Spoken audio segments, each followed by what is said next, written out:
Do you have any idea who we're dealing with here? It's Jason Bourne. So, Jason Bourne's old assassin program is going to be revived. We can't have that now, can we? Jason Bourne remembers more stuff, and now he's got to go and find out who did things to him. Okay, look, the plot in this movie, it's a way to get Jason Bourne to do Jason Bourne things. And it works.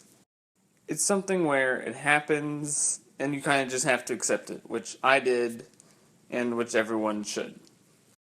Okay, so the action in this movie. Some of it's great, some of it's not great. On-foot chase scenes, people following other people's shootouts, all that works great. I always felt the impact, and that always very exciting. One thing that I was disappointed with is the car chases, because it's the same director as Supremacy and Ultimatum, so I don't understand what happened. I didn't feel the impact whenever a car crashed like I did in Supremacy. It just didn't quite grab me the same way. They could have just toned down the musical score on those car chases and made them a little less over the top. Then we could have had some great car chases.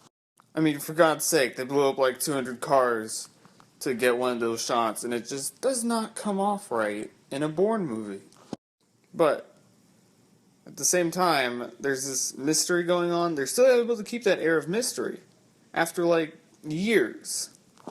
And you're intrigued by the mystery. You want to know what's going on, so that plot keeps you invested. Now, performances, I mean, they're all just kind of there. Their characters themselves are kind of interesting, but the performances aren't all that great. I will say that Alicia Vikander, who at first I thought was just going to be someone who was just there, turned out to have some pretty interesting motivations. And I was still somewhat emotionally invested in what Bourne was trying to do. So, it still works in a basic Bourne level. My problem is that this movie felt a little too cinematic. Because normally Bourne is shot like a documentary. But with this, there were times when it just felt a little bit too much like a Hollywood action movie, not enough like a Bourne movie. And a Paul Greengrass movie. So basically there are times when the movie's more engaging than others. It doesn't always work, but it works enough to keep you in the movie throughout. If you're a fan of the Bourne trilogy, this is a very satisfying movie. And just know it's not as good as the original trilogy. I'm going to give Jason Bourne an A-.